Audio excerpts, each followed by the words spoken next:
One of the beauties of a Christian worldview is that it's based on truth, which means it's logically, rationally coherent. It sticks together. It doesn't fall apart. It's not contradictory. And we're seeing this played out in America as never before, especially in the area of women's sports and also in the area of public education as a whole. We're going to talk about that in our podcast today. I think you'll find it incredibly compelling.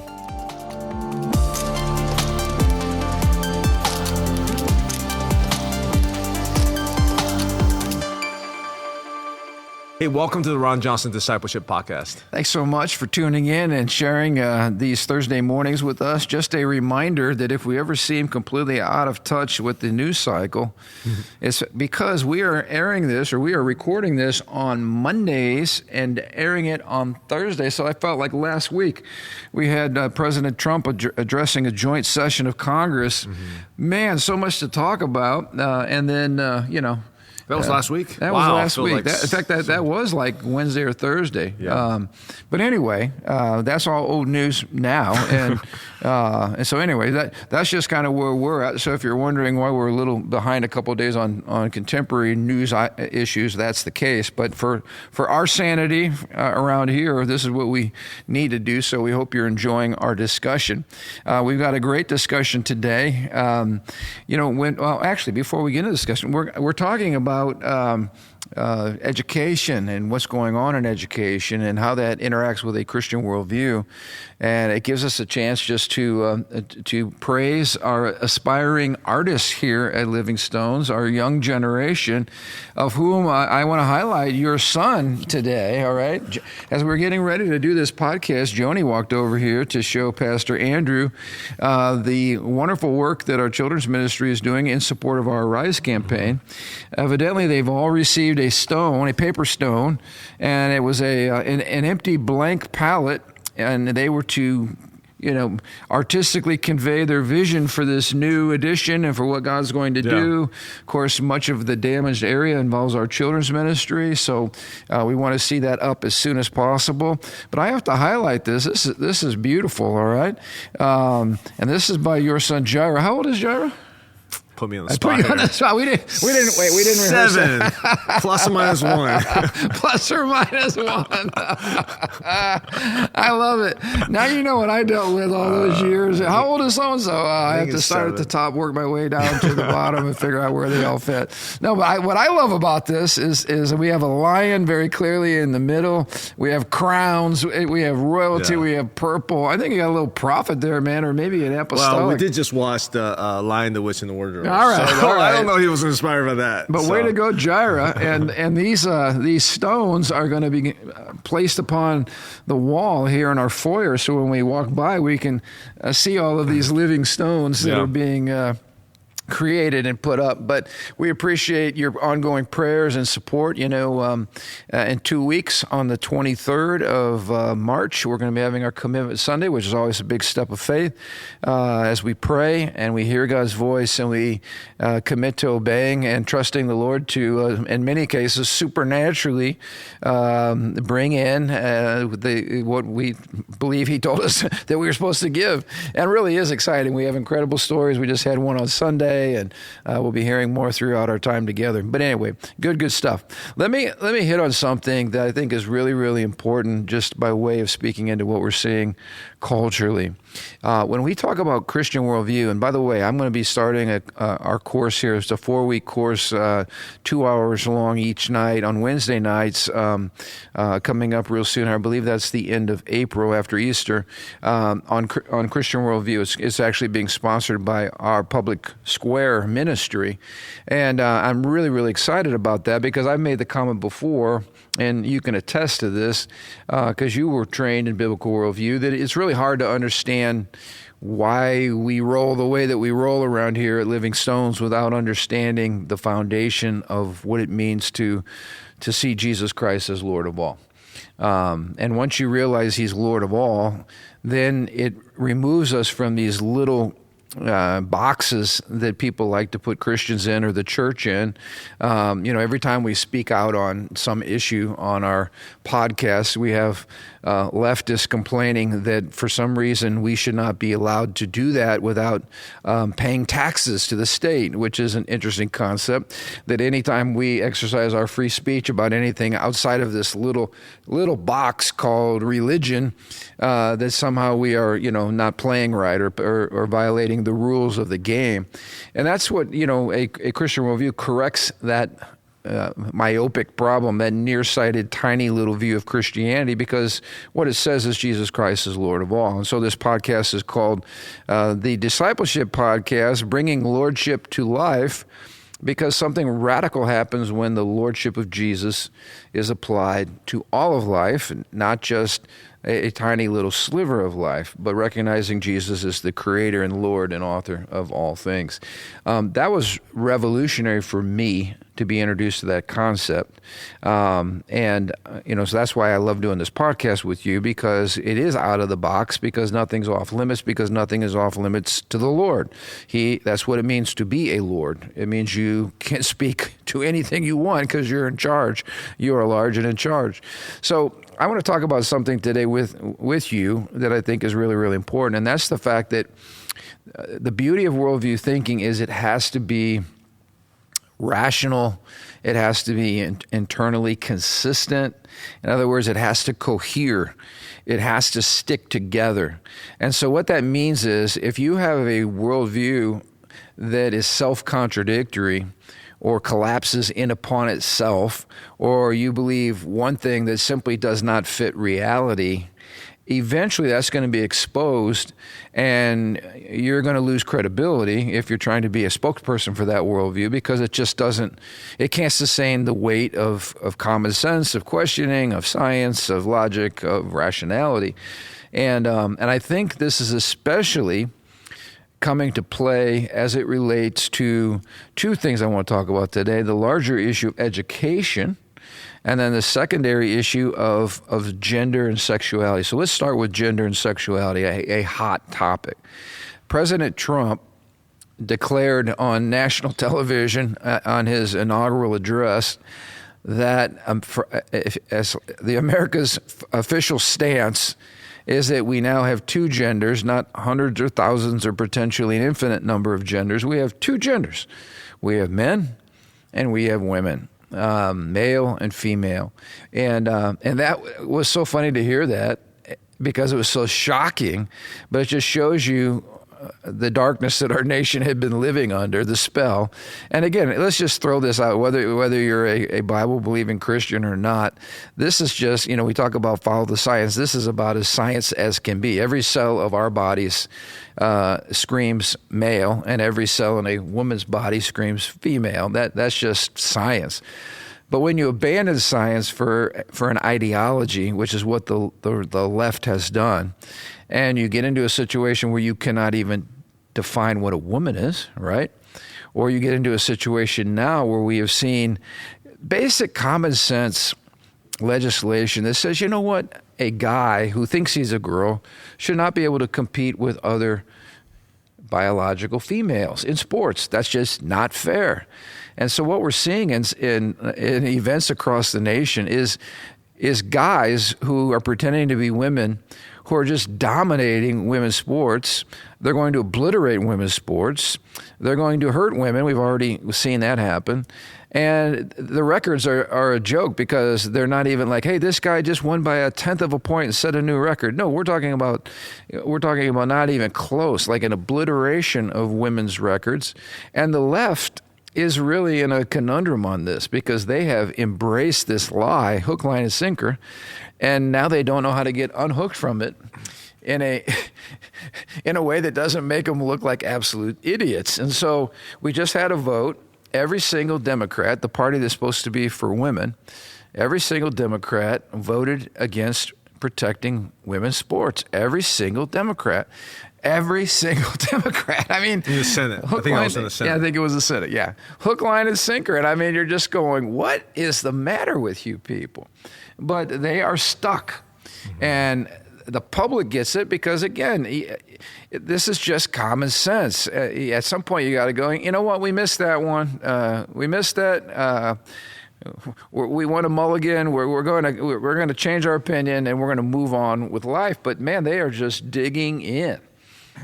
And again, I think the reason that it's hurting them is because it is logically inconsistent. The latest spin that I saw was that now folks like Adam Schiff and people like that are saying, this really needs to be a local issue.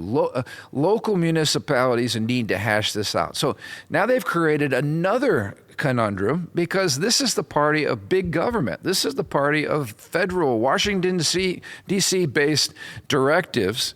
And now they're saying, this is really a local issue, which is a conservative talking point. So they keep shooting themselves in the foot at every turn. Yeah, I think if you really want to understand why, if I really want to understand why the Democrats are so married to this issue, I would say, some of these talking points like common sense or follow the science that we use is inadequate to explain this, because as a scientist, as someone who was educated in graduate school in research and development, the word science means nothing. Right. It's really data. Right. Science is a religion just like anything else. So when you say follow science, it's like really your interpretation of data. So we say, wait, look at XX and XY is obviously male, female, blah, blah, blah. Well, how much twisting of quote unquote science has it been done because you interpret the data different? They'll look at that and be like, well, that's your definition. Right. So let's just pause there, because this is a great worldview point again. People say, well, we follow the science, but you guys are religious, you know. No, behind every bit of data, as you pointed out, is a scientist. And that scientist that interprets the data has their own religious worldview that becomes a lens by which and through which they interpret the data. Right. So you can't say, well, we just follow the science. Or even common sense. Well, talk about a heated word. The things I would consider common sense, my neighbor would think I'm crazy. Yeah. Honestly, some of you guys might think I'm crazy on some common sense. Let's take a vote, all right? If you guys think Pastor Andrew's crazy, will you weigh in for us, all right? All my opinions or everything, you might think I'm crazy. But the point I'm saying, for me, end of the day, why did 47 senators, one of the highest office in our land, vote against something? And let me just say, this is the chamber that is supposed to be the more deliberative chamber, the chamber that pauses to reflect deeply about these issues before they rule on them. And they can't even get this issue right. Well, it's to me, it's not because they're blinded to science and they have no common sense. Well, they can't really get to where they are if they have zero common sense. It's because they are currently living in / worshiping a different religion than the rest of America. It's a religious vote. It is. And Romans 1 explains all of this. God says, you know what, when you continue to reject me, you continue to reject my truth, you continue to reject my authority, you suppress the truth and ungodliness in your hearts, he gives them over to a situation where your minds are depraved, your minds are darkened, your reasoning is twisted, and literally you just follow your own wicked desires. And I think, so let's go back to all this gender confusion. Yeah. If you trace it all the way back, it's really a sexual perversion issue. It goes all the way back to sex. That is the underlying issue. Well, we should be able to do whatever we want with whomever we want, whatever fulfills our depraved desires has to be embraced. And that, you take the stream all the way back. That's the root of it. We talked about that before. We in our book, Return of the Gods by Jonathan Cahn, he broke down very clearly how these sexual practices originate back in ancient days. Nothing has really changed. It's a bowing down to certain deities and certain religion and certain lordship to some of these things. Now, it's not just sexual perversion. It's tied into greed. I think some of these people are worshiping. It's due to money and power. We talk about all these different things. And you go back to listen to those old podcasts. From all that worldview comes this vote. And so for me, it's a religious battle that we are in America right now. It's fundamentally, that's what's really happening. On the surface, we throw different things at people. We say, hey, this is common sense. We have our own echo chamber, or they have their own echo chamber. If I was an objective person from the outside looking in, I'm just like, it's a holy war. It's a religious war based on. That's a great way to put it. It is a holy war. It is, and they call us crazy when we use language like it's a spiritual battle. This is spiritual warfare. Like you crazy people, but that's exactly what it is. It's really a battle for our hearts. It's a battle for truth. It's a battle for reality, because that's what worldviews should explain, is ultimate reality. And so you're exactly right, and it explains why.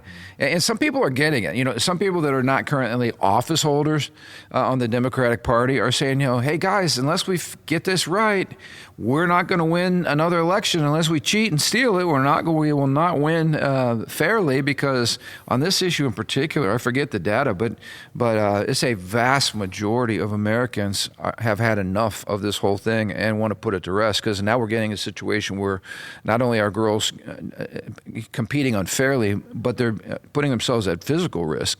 And I love it. This whole issue could be solved in a second if ladies, if you please listen to me, this is how you solve this problem.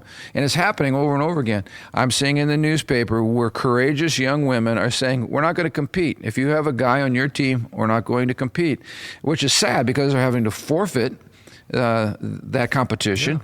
But that would stop it in a second as soon as women decide, we're going to reclaim women's sports. Because all of a sudden the whole thing shuts down. And I think there's a movement afoot that is happening. The sad thing, though, is when young girls do this, then they are, browbeaten. They're talked down about, how dare you, this is terrible. They're called bigots. The same nonsense from the left. It's super tough. I mean, you train your whole year, your whole life for this, and all of a sudden the final championship, you can't even. I mean, it's wrong at every level. It's tragic in so many different levels. But again, like, this is a warfare. And for those who say, why are you guys talking about this issue? Because it's a holy war. That's why we're talking about these issues in the context of discipleship. Because we're proclaiming the lordship of Jesus Christ. So I'm going to unabashedly say, my religion teaches me that gender is between a man and a woman, male and female. And your religion teach differently. So we can have a civil conversation about which religion is true, conforms to which lordship, and we claim our lordship is the Lord of all, bigger than your Lord. You have a Lord, and don't even act like you don't have a Lord. We can talk about Bernie Sanders' rally real quick, but there are lords. But our Lord Jesus Christ reigns over all. That's what we're boldly proclaiming. Well, the left is in complete disarray. They don't know how to respond to all the things that the Trump administration is doing. And so now Bernie is running around. Bernie, again, an avowed Marxist. Bernie is running around championing the word he's pulling out now, because democracy, as we talked about last week, has lost all meaning. Now he's talking about an oligarchy of billionaires that control America. And the latest news at his rally, first of all, it was very strange. I was watching people in the stands, and they're all wearing masks. I mean, talk about weird. Like, why are you wearing face masks? Like everybody's dropping dead of some disease. And we've already shown that was another conspiracy theory that we were right about. Those masks do nothing. There's nothing that they do medically. They're actually counterproductive to your health to put that mask on your face. And yet it really is a sign, that is a liberal sign of solidarity. If you wear a mask on a beautiful sunny day when the air is fresh and you think that that's going to actually help you live a healthier life.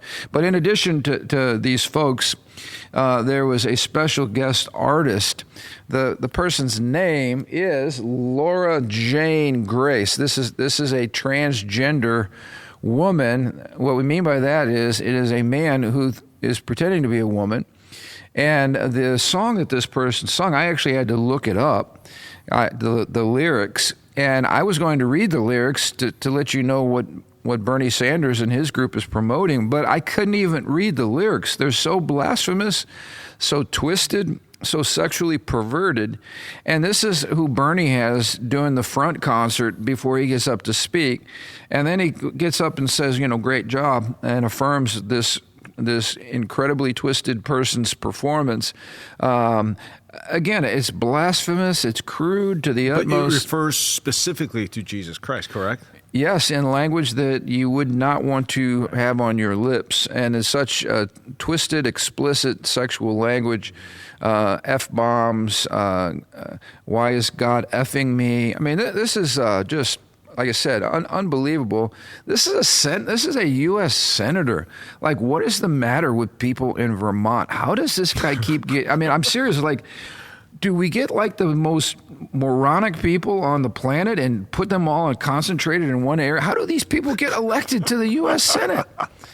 So Bernie's running around, screaming and yelling and having a fit, and featuring incredibly not talented, perverted artists like this. So anyway, that's happening.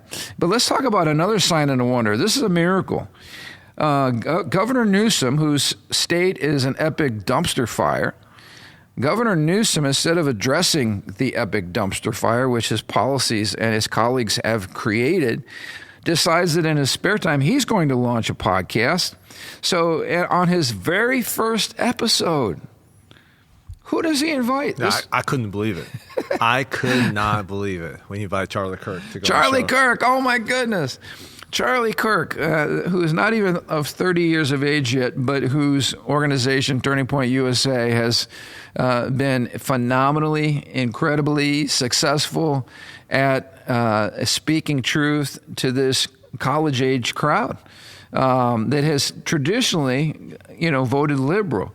You always say that your brain doesn't really work until you graduate from college, until you get married and start having a family, and then all of a sudden you realize what I believe was really stupid.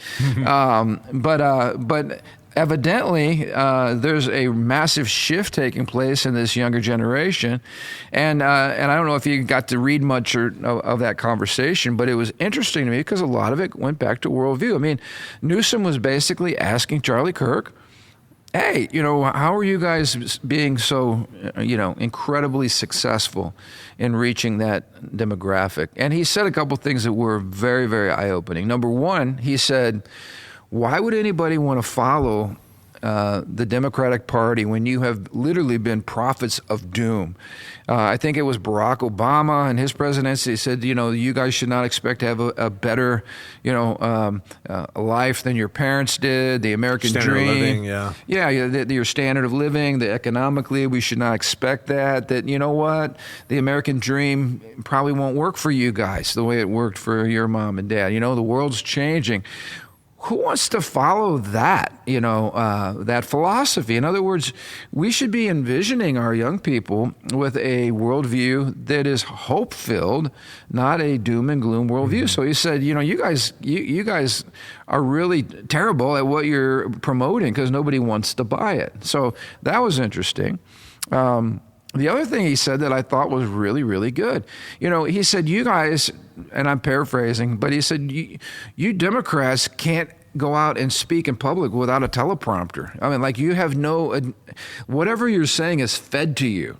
It's not who you are, it's what's being fed to you. And we saw this ridiculousness on display after right before Kamala Trump's Harris. speech. Yeah. Kamala Harris, or you would see Joe Biden actually reading the word period at the end of the sentence. I mean, it just comes across like, are you people absolute idiots? Like does anybody have a belief that's like your belief? Like, this is what I stand for. Yeah. And he said... authentic. Authentic. This generation's looking for real, for authentic. And Charlie, what does he do? He goes on campus and they have a live mic and there's a live audience and nothing is scripted. Mm-hmm. And people just start having a dialogue. People with differing perspectives have a dialogue, and it's raw, it's edgy, it's cutting edge, it's like hand-to-hand combat. It's not scripted, there's no rules. You're just out there in the marketplace of ideas, face to face, sharing your worldview, and may the best man or woman win. And Charlie said that's what this generation wants. They want real. They don't want some stuffed shirt standing behind a podium reading a teleprompter script. that somebody else created for them, espousing views that may or may not be the views of the speaker, because sometimes people say, especially politicians, they say completely different things at completely different rallies on the same day. I think people are sick of all that hypocrisy and the artificiality of that. Yeah, the next generation has been, I mean, I saw some of the polling. They're more conservative. What's the Z? I don't even know what the younger generation. They're more conservative because we conservatives have been more authentic. Now, this is very interesting because with the proliferation of media everywhere, script being polished is oversold. That's why the real value is found in when people are truly being authentic. Yep. Now, one of the reasons why I think Democrats struggle with being authentic and real and substantial is because they really haven't had to survive. They had to fight through anything. They have the media kind of coddling for years, decades even. Yep. Whereas us conservative people like Charlie Kirk, we have to fight for our lives. Yep. We have people coming after us, asking hard questions, challenge us. You have academics, media coming after us. So what it has done is produce a group of people who are great communicators because they got their convictions in the furnace of fire and not because of spoon-fed. And what that's done is produce a winsome, likable, authentic group of leaders who can connect with everybody. Yep. So I think the Democrats and really not just the Democrats, but the elites have inadvertently created a whole group of people who are so attractive, great communicators. You know? Well, or they get their position based on pedigree, based on their looks, based on their money, based on their connections, not based on their ability to think or to communicate. Or experience tough things themselves to say, hey, we tried it. It didn't work. This actually works. You know, one of my favorite experiences on CNN, all right? Like, I think CNN is absolutely worthless for content, except, I don't know if you've watched Scott Jennings do his work. Great comedy. Oh, my goodness. I love it because, you like the Southern accent. Well, I like the Southern accent too, but what I love is it's literally like Daniel in the Lion's Den, and he is like the only one and only conservative. But he literally slices and dices every single episode in terms of simply refuting, debating, articulating an idea, and leaves many times them speechless without any type of recourse or retort afterwards, which I just love because that's the way it should be. You know, we should be able to test our ideas in public, a fair debate and exchange of ideas without name calling and everything else that usually the left refers to when they're losing the intellectual high ground. And I just happen to really, really enjoy watching the clips from him being in action.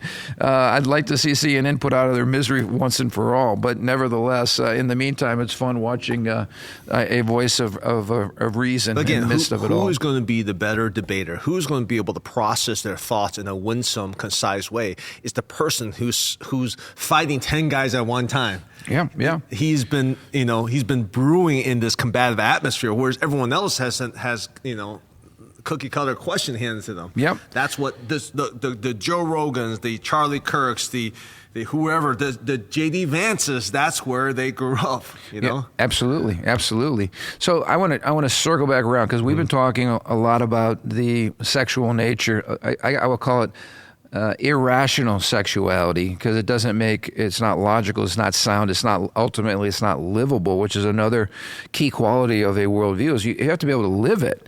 And what we're seeing this worldview just melt all around us. So parents very clearly are tired of their children being indoctrinated. They're tired of school systems that are failing them in terms of not teaching them reading, writing, and arithmetic.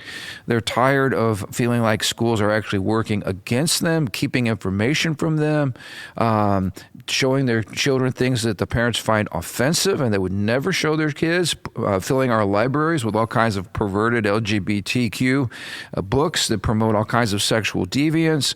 The list goes on and on and on and on. And it's a losing battle, and I hope the left figures it out. The DEI in schools and all of these things that are teaching our kids to hate America, to hate their sexuality, to hate their skin color. So let's talk about the whole education piece, because that is another just massive disruptor issue that's happening right now with the Trump administration. We've talked about the Department of Education, the amount of money that's spent, and it's producing the worst outcomes globally. I understand that part of the reason why we just cannot shut it down is because there had to be a vote from Congress to create it. But what the president can do is shrink its scope, divide its powers, and those types of things, which is happening right now, and really needs to happen as long as many in public education continue to push an agenda that's in the face of most parents. So an interesting article, we only have a little bit of time here, but an interesting article that came out from the Family Research Council. Homeschool students are happier, more engaged, and more likely to be married. This is interesting. As public school scores plunge yet again, a new study shows homeschool students are more likely to report positive mental health outcomes, to be married and have children, to volunteer in their communities, and to believe in God.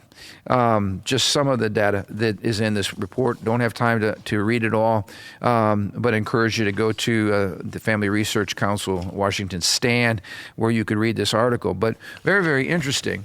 So all the things that we were concerned about, or that the left was concerned about, right? If you teach your children at home, bad things are going to happen. They're going to have no social skills. They won't be able to function, et cetera, et cetera.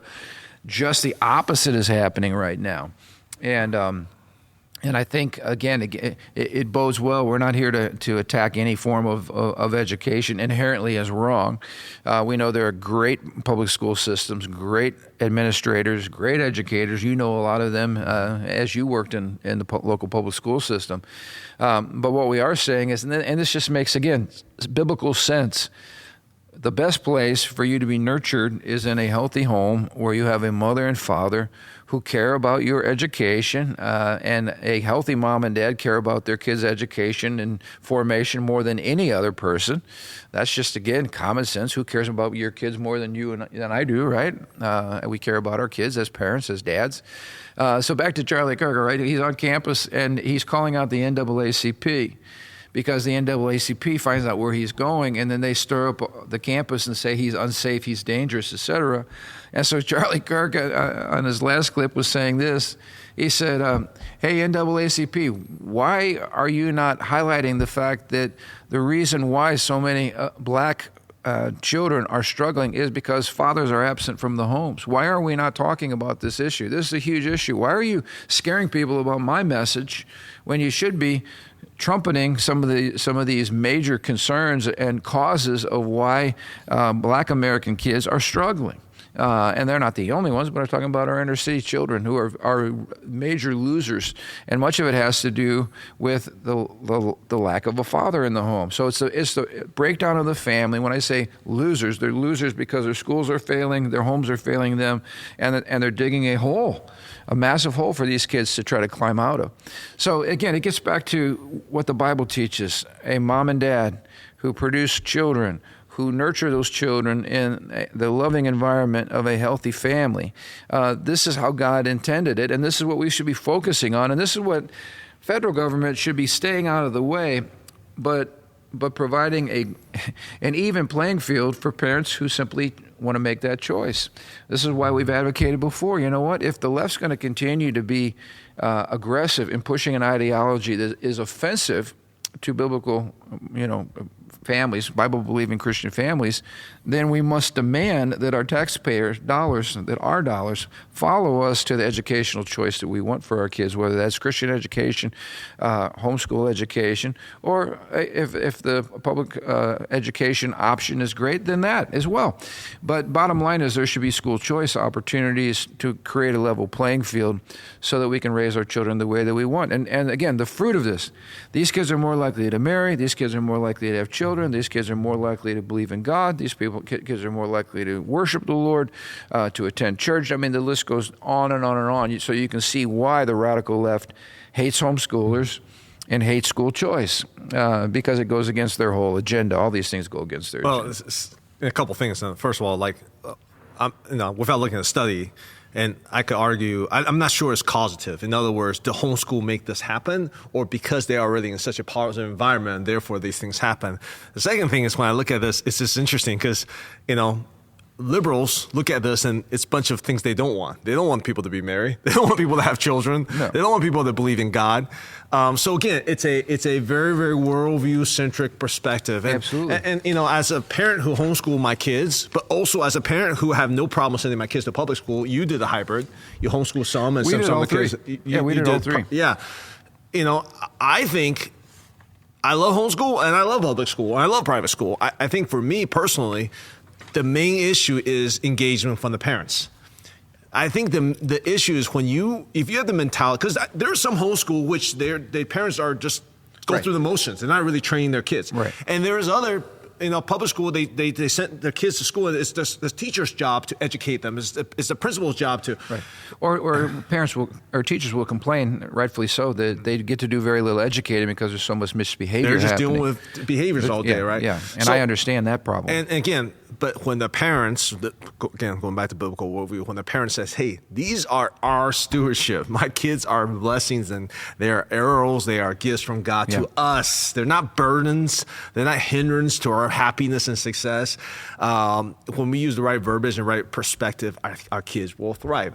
I think in the right situation, public school will be a great asset to a family, to parents who really care and want to get engaged. But I think we should partner with teachers. Right. But for other settings, homeschool is a better setting for them. Right. So. And we're not being anti anybody or anything here, because, like as we said, I mean, some of my children received incredible benefits in terms of what they learned and the education that they received and opportunities, et cetera.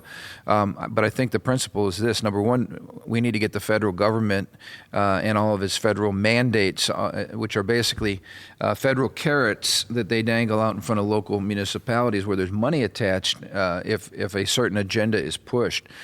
We need to get rid of all of that. And we need to get back to local education, local training, local accountability, because the report card is not good. Since COVID, our scores are continuing to go down. They were declining prior to COVID, but you would think, okay, after COVID, now we get back to normal classroom experience, things should go up. That's not happening across the board. Reading scores are going down, math scores are going down. This has been happening year after year after year for some time. And the Department of Education has done nothing, zero. This is not correlation data. This is hard data. Mm-hmm. The Department of Education has not produced good outcomes, and it's cost us a fortune. So I hope that finally the plug gets pulled there. That is not an anti-education move. That is a reforming shift to produce better education. The left will be screaming bloody murder on this. Oh, you don't care about kids and you don't care about education. It all goes back again to unions. It all goes back again to power. It all goes back to ideology. And the ones who are screaming the loudest are the ones who are having the gravy train upset. And they should probably be screaming, but we just need to pay attention. Whoever is screaming the loudest is the one who should be screaming the loudest, because their world is changing. And let's be real, like, public education, go back to our point from the very beginning, has largely, not completely, largely have worshipped a different religion than the Christian worldview. That's the bottom line. There is a religious feel our to public worldview has education. been expelled from public education under the false understanding of separation of church and state. So it's not even been a neutral. It has been a hostile takeover. In general, not specifically. Right. I happen to like our public education in our current area. Yep. But in general, especially at the university level, it's been a very religious. So I did not send my kid to go learn a different religion, though implicitly, not explicitly, at a university. But that's what's happening. So that's why there's contention there. Again, this all goes back to worldview, and lies will eventually manifest and crumble, and a worldview that's not based on God's truth will fall apart at some point. So that's the beauty of truth, all right? We're so glad that you guys tune in and watch. In fact, go ahead and ask me where I'm going to be next Tuesday, Wednesday, and Thursday. Oh wow, yeah, where are you gonna be next? Go down in the southern area next week. I am going to be at the TPUSA Pastors Gathering, and should be able to spend some time with none other than Charlie Kirk himself and some of pastors from all across America who are boldly and courageously speaking on these issues. So I hope next time we're together the following Monday, I'll have a lot to share with you. Yeah. But until we meet again, I want to say a shout out to Jeremiah, who told me each week he tries to be the first when it goes. I like that attitude, Jeremiah. We need more men like you. All right. Thanks, you guys, for tuning in. We'll see you next week.